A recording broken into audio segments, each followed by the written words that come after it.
If you come across him, would you mind? With each poster, Of course. Lori Russell hopes she's one step closer to bringing her dog, Jack, home. He disappeared during a walk with his fur siblings, like Ginger here, on the Emma Long Metro Park Turkey Creek Trail Monday morning. Gosh, I'm so sorry to hear this. Lori and her search party spread out near the park Tuesday, along with Trappers, a pet recovery service. Volunteer Susan Morris set out hot dogs and game cameras. I believe the people that know him are coming together because he's done so much for them. You see, Jack is a special dog. Come on, Jack. We will. Let's go, boy. He's known as Jack of all trauma for his work as a therapy dog at the Del Seaton Medical Center. Jack really means, a smile on your face, something that will love you and treat you well, on a hard day. Jack brings joy to medical professionals like Miriam Navarro and trauma survivors like Megan DeAndrea, who wrote to Fox 7 Austin that Jack might be a dog in some people's eyes, but he is really an angel in mine. I believe Jack has something he's supposed to do, and if he came home, he'd be able to continue to do it. J.R. Martinez is a happy homeowner and was proud to show us his home. If J.R. seems familiar, you may have seen him on TV. He's an actor and has done some reality TV. But it wasn't his celebrity that helped make his home a reality. The accomplishment of being able to have a home that literally is a home, and the VA home loan and that program ultimately gave us the keys to it. The Army veteran who was hit by an IED in Iraq was eligible for the home loan program, and he wants to spread the word to fellow vets. My advice to a lot of people, to a lot of veterans and family members listening right now, is to not be discouraged when you hear VA home loan. But most importantly, it's about who are you going to work with that's going to help you through that process. It's all about the individuals you decide to work with. J.R. worked with Chad Bowman of Veterans United Home Loans, the largest VA lender in the country. Not having down payment is one of the biggest things as far as having to put down a certain amount, saving up for a certain amount. And then credit is a big concern for a lot of people buying a house. I've seen on TV where they'll say, you need perfect credit and 20% down to buy a house. Well, the VA, you don't need perfect credit. He says the VA backs up part of the loan, and that saves the veteran big bucks. If you don't tell a veteran about the VA program and they go FHA because somebody told them FHA might be better, it's roughly a $20,000 difference over 10 years. So that veteran's paying $20,000 more because of the FHA loan versus the VA loan they could have had. He also says vets can use the program more than once, and the program is equal to all. I've had the question before as far as, did my rank matter? How long I served? Does that affect the down payment, or does that affect my eligibility?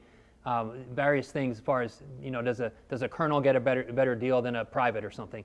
And it's not the case. Once you're eligible for the program, you get the full VA benefit. J.R. Martinez took advantage of the full benefit, and now he's got a home and so much more, all thanks to his service. Freedom that it has created for my family and I to be able to own a home, and how incredibly easy to some degree it was to be able to kind of embark on this journey. But most importantly, just to have the freedom, literally to have the freedom to say the VA home loan gave us this luxury to be able to do this with our money.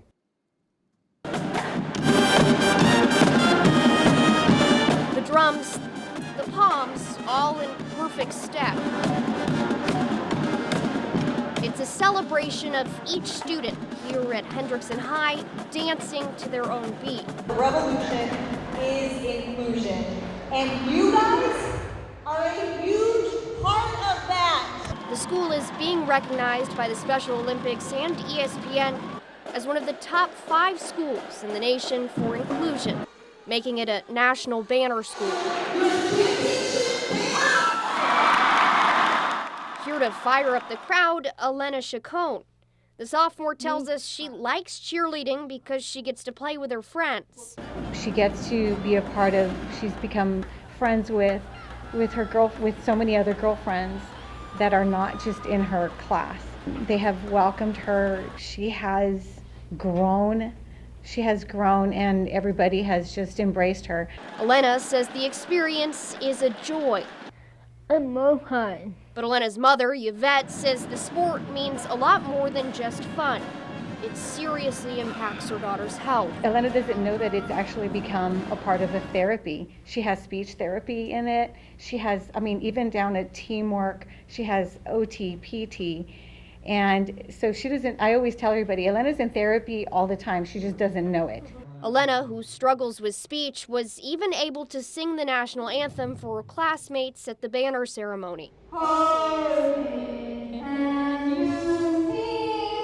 I have given Elena to the school district, I've given Elena to the school, and I've asked them, please tell me what to do. And they've just said, we've got her. And I can send her to school every day, and I know that she's going to be taken care of. She's going to be respected. It's a really surreal moment. I kept asking myself, what year is this? Like, is this 2020 or is this the 1960s? For the past 10 days, downtown Austin has seen a protest every single day. I never thought I would ever do anything like this. Bringing people together from all walks of life for Black Lives Matter. I've done the military. I've never thought I would be in a protest ever in my life. 35-year-old, here I am with my baby sister.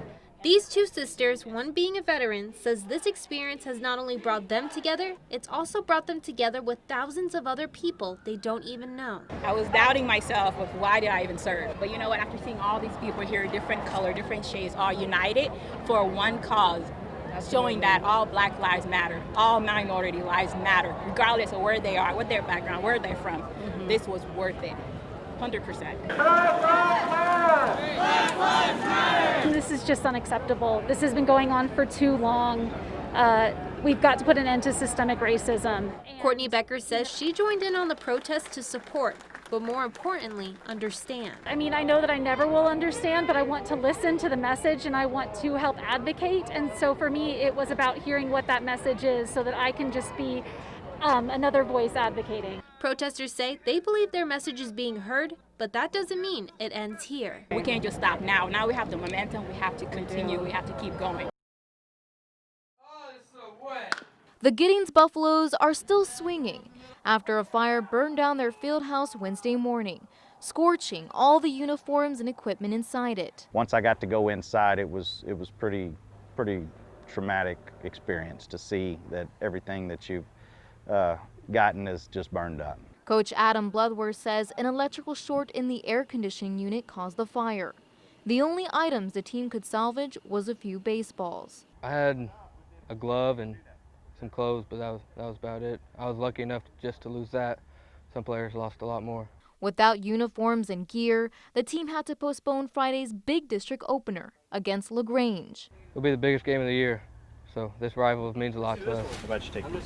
On Thursday, the boys lined up to try on new cleats. In less than a day, surrounding schools donated whatever gear they could find. It's just been great to see the support and to know that if anything happens, it just brings people together. The community also stepped up to the plate and cooked more than 100 hamburgers to sell. That's how we are here in this town. It's our family. Baseball's our family. People came from all over to lend a hand, including their rivals. But I would like to give a shout out to LaGrange because heart and soul, they have been here. They have donated cookies. They have been here to don't buy hamburgers.